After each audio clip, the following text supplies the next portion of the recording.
नमस्ते। नमस्ते मेरे प्यारे देशवासियों। कोरोना वैश्विक महामारी के खिलाफ भारत की लड़ाई बहुत मजबूती के साथ आगे बढ़ रही है। आप सभी देशवासियों की तपस्या, आपके त्याग की वजह से भारत अब तक कोरोना से होने वाले नुकसान को काफी हद तक टालने में सफल रहा है। आप लोगों ने कष्ट सहकर भी अपने देश को बचाया है, हमारे इस भारतवर्ष को बचाया है। मैं जानता हूं आपको कितनी दिक्कतें आई हैं। किसी को खाने की परेशानी, किसी को आने जाने की परेशानी, कोई घर परिवार से दूर है, लेकिन आप देश की खातिर एक अनुशासित सिपाही की तरह अपने कर्तव्य निभा रहे हैं। मैं आप सबको आदरपूर्वक नमन करता हूं। हमारे संविधान में जिस we the people of India, we the people of India की शक्ति की बात कही गई है, यही तो है वो। बाबा साहब डॉक्टर भीमराव अंबेडकर जी की जन्म जयंती पर हम भारत के लोगों की तरफ से अपनी सामूहिक शक्ति का ये प्रदर्शन, ये संकल्प बाबा साहब को सच्ची श्रद्धांजलि है। बाबा साहब का जीवन हमें हर चुनौती को अपनी संकल्प शक्ति और परिश्रम के बलबूते पर पार करने की निरंतर प्रेरणा देता है। मैं सभी देशवासियों की तरफ से बाबा साहब को नमन करता हूं। साथियों, ये देश के अलग अलग हिस्सों में अलग अलग त्योहारों का भी समय है, और वैसे भी भारत तो उत्सवों से भरा रहता है, उत्सवों से हरा रहता है, उत्सवों के बीच खिलखिलाता रहता है। बैसाखी, पोहेला बैशाख, पुथांडू, बोहाग बिहू, बिशु के साथ अनेक राज्यों में नए वर्ष की शुरुआत हुई है। लॉकडाउन के इन बंधनों के बीच मैं देश के लोग जिस तरह नियमों का पालन कर रहे हैं, जितने संयम से अपने घरों में रहकर त्योहार बड़ी सादगीपूर्ण तरीके से मना रहे हैं, ये सारी बातें बहुत ही प्रेरक हैं, बहुत ही प्रशंसनीय है। मैं नए वर्ष पर आपके परिवारजन के उत्तम स्वास्थ्य की मंगल कामना करता हूं। साथियों, आज पूरे विश्व में कोरोना वैश्विक महामारी की जो स्थिति है, हम सब उसे भलीभांति परिचित हैं। अन्य देशों के मुकाबले भारत ने कैसे अपने यहां संक्रमण को रोकने के प्रयास किए, आप इसके सहभागी भी रहे हैं और साक्षी भी। जब हमारे यहां कोरोना का एक भी केस नहीं था, उससे पहले ही भारत ने कोरोना प्रभावित देशों से आने वाले यात्रियों की एयरपोर्ट पर स्क्रीनिंग शुरू कर दी थी। कोरोना के मरीज 100 तक पहुंचे, उससे पहले ही भारत ने विदेश से आए हर यात्री के लिए 14 दिन का आइसोलेशन अनिवार्य कर दिया था। अनेक जगहों पर मॉल हो, थिएटर हो, क्लब हो, जिम हो, बंद करिए जा चुके थे। साथियों, जब हमारे यहां कोरोना के सिर्फ 550 केस थे, तभी भारत ने 21 दिन के संपूर्ण लॉकडाउन का एक बहुत बड़ा कदम उठा लिया था। भारत ने समस्या बढ़ने का इंतजार नहीं किया, बल्कि जैसे ही समस्या दिखी, उसे तेजी से फैसले लेकर उसी समय रोकने का भरसक प्रयास किया। साथियों, वैसे एक ऐसा संकट है जिसमें किसी भी देश के साथ तुलना करना उचित नहीं है, लेकिन फिर भी कुछ सच्चाइयों को हम नकार नहीं सकते हैं। ये भी एक सच्चाई है कि अगर दुनिया के बड़े-बड़े सामर्थ्यवान देशों में कोरोना से जुड़े आंकड़े देखें, तो उनकी तुलना में आज भारत बहुत संभली हुई स्थिति में है। महीना, 1.5 महीना पहले कई देश कोरोना संक्रमण के मामले में एक प्रकार से भारत के बराबर खड़े थे। आज उन देशों में भारत की तुलना में कोरोना के केसेस 25 से 30 गुना ज्यादा बढ़ गए हैं। उन देशों में हजारों लोगों की दुखद मृत्यु हो चुकी है। भारत ने होलिस्टिक अप्रोच न अपनाई होती,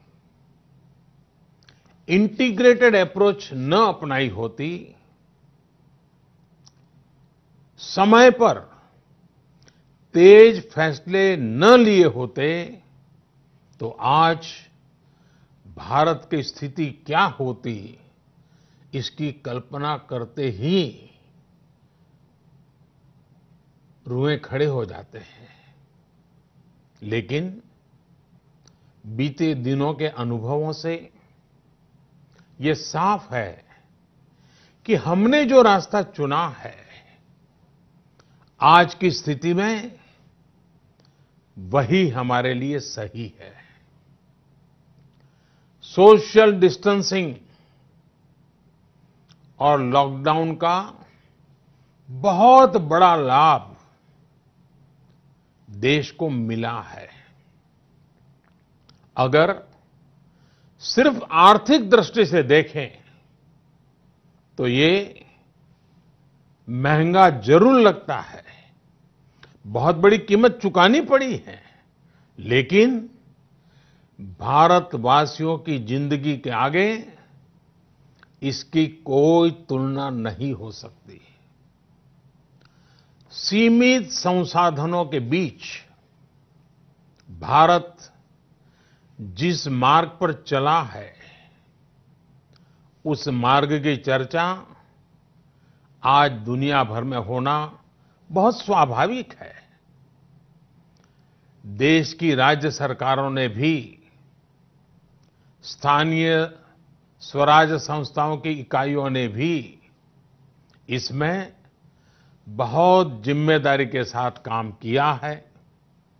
चौबीसों घंटे हर किसी ने अपना जीमा संभालने के लिए प्रयास किया है और हालत को संभाला भी है।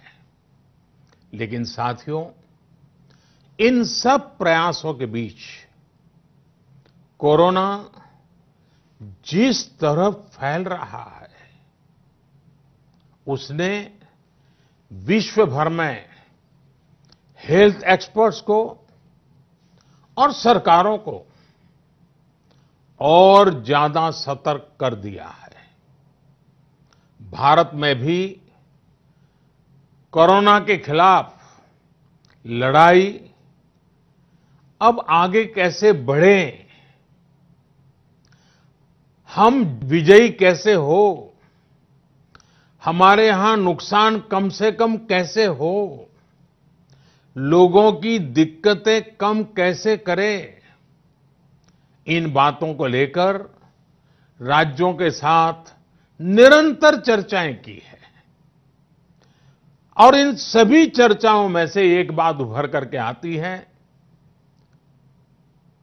हर किसी का यही सुझाव आता है, नागरिकों की तरफ से भी यही सुझाव आता है कि लॉकडाउन को बढ़ाया जाए। कई राज्य तो पहले से ही लॉकडाउन को बढ़ाने का फैसला कर चुके हैं। साथियों, सारे सुझावों को ध्यान में रखते हुए ये तय किया गया है कि भारत में लॉकडाउन को अब 3 मई तक और बढ़ाना पड़ेगा। यानी 3 मई तक हम सभी को, हर देशवासी को लॉकडाउन में ही रहना होगा। इस दौरान हमें अनुशासन का उसी तरह पालन करना है जैसे हम करते आ रहे हैं। मेरी सभी देशवासियों से ये प्रार्थना है कि अब कोरोना को हमें किसी भी कीमत पर नए क्षेत्रों में फैलने नहीं देना है। स्थानीय स्तर पर अब एक भी मरीज बढ़ता है तो ये हमारे लिए चिंता का विषय होना चाहिए। कहीं पर भी कोरोना से एक भी मरीज की दुखद मृत्यु होती है तो हमारी चिंता और बढ़नी चाहिए। और इसलिए हमें हॉटस्पॉट्स को इंगित करके पहले से भी ज्यादा, बहुत ज्यादा सतर्कता बरतनी ही होगी। जिन स्थानों के हॉटस्पॉट में बदलने की आशंका है, उस पर भी हमें कड़ी नजर रखनी होगी, कठोर कदम उठाने होंगे। नए हॉटस्पॉट्स का बनना हमारे परिश्रम और हमारी तपस्या को और चुनौती देगा, नए संकट पैदा करेगा। इसलिए अगले एक सप्ताह में कोरोना के खिलाफ लड़ाई में कठोरता और ज्यादा बढ़ाई जाएगी। 20 अप्रैल तक हर कस्बे, हर थाने, हर जिले, हर राज्य को बड़ी बारीकी से परखा जाएगा। वहां लॉकडाउन का कितना पालन हो रहा है, उस क्षेत्र ने कोरोना से खुद को कितना बचाया है, इसका मूल्यांकन लगातार किया जाएगा।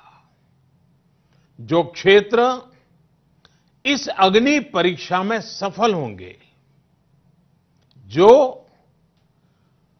अपने यहां हॉटस्पॉट नहीं बढ़ने देंगे और जिनके हॉटस्पॉट में बदलने की आशंका भी कम होगी, वहां पर 20 अप्रैल से कुछ जरूरी गतिविधियों की अनुमति, छूटछाट दी जा सकती है।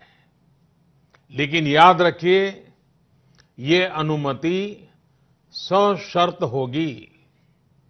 बाहर निकलने के नियम बहुत सख्त होंगे।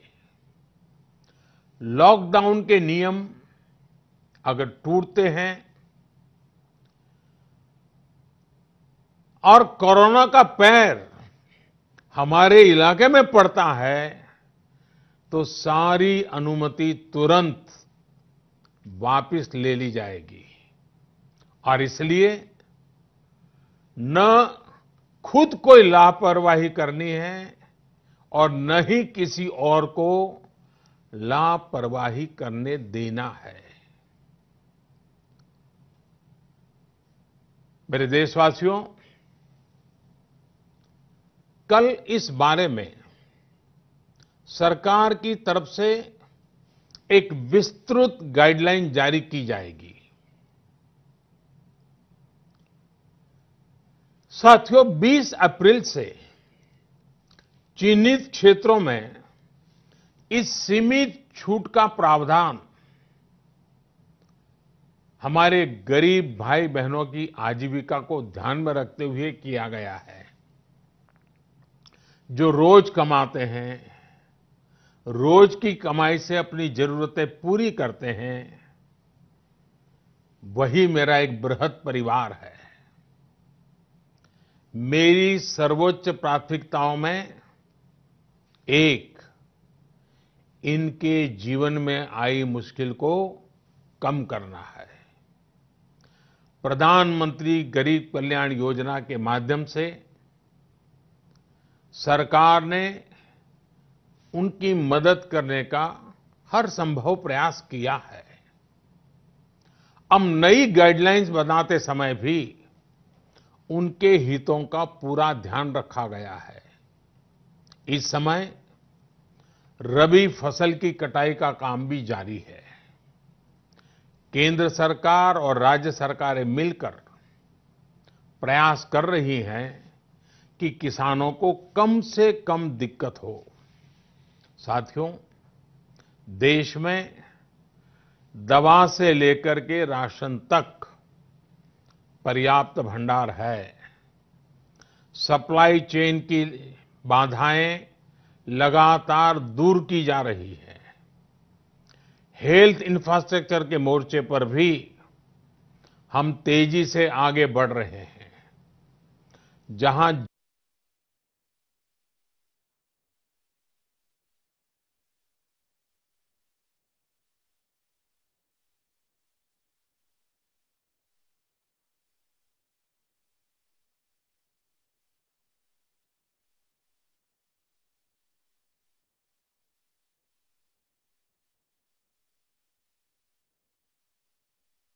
ये कहता है कि कोरोना के 10,000 मरीज होने पर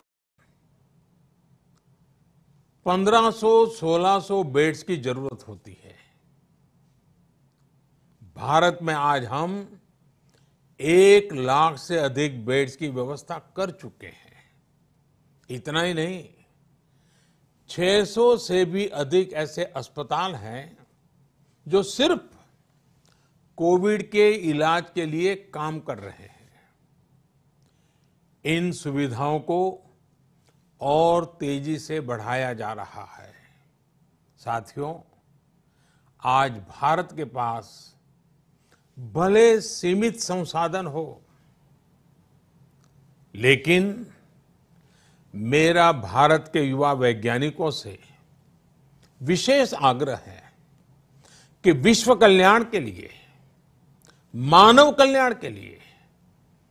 मेरे नौजवान साथियों, आप आगे आए। कोरोना की वैक्सीन बनाने का मेरे देश के नौजवान, मेरे देश के वैज्ञानिक बेड़ा उठाएं। साथियों, हम धैर्य बनाकर रखेंगे, नियमों का पालन करेंगे, तो कोरोना जैसी महामारी को भी परास्त करके ही रहेंगे। इसी विश्वास के साथ मेरी बात समाप्त करने से पहले मैं आपका साथ मांग रहा हूं।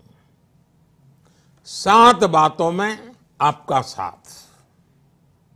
पहली बात, अपने घर के बुजुर्गों का विशेष ध्यान रखें। विशेषकर ऐसे व्यक्ति जिन्हें पुरानी बीमारी हो, उनकी हमें एक्स्ट्रा केयर करनी है।